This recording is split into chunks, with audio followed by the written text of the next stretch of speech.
is leading us to death. Yes. And then as we live by the Spirit is life, so we're going into life.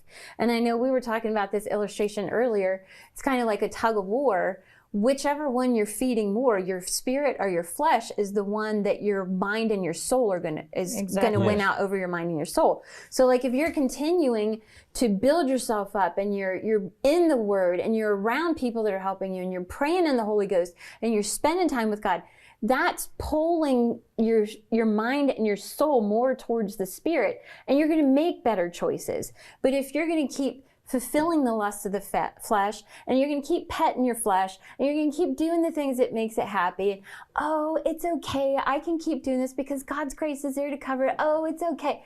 That's pulling your mind and your soul in this way, and then you look at your life and you wonder why it's complete hell.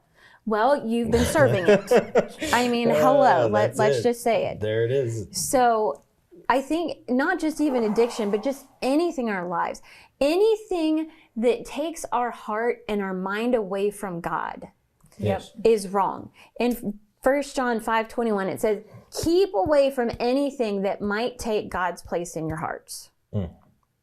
I mean, that's anything. So that's sin. Anything that separates us from God is sin. And sin is separation from God. And I know, like, I've been dealing with just this dumb thing, the stupid phone. I'm like, I just want to take it and throw it and break it and stomp on it because it's such an evil.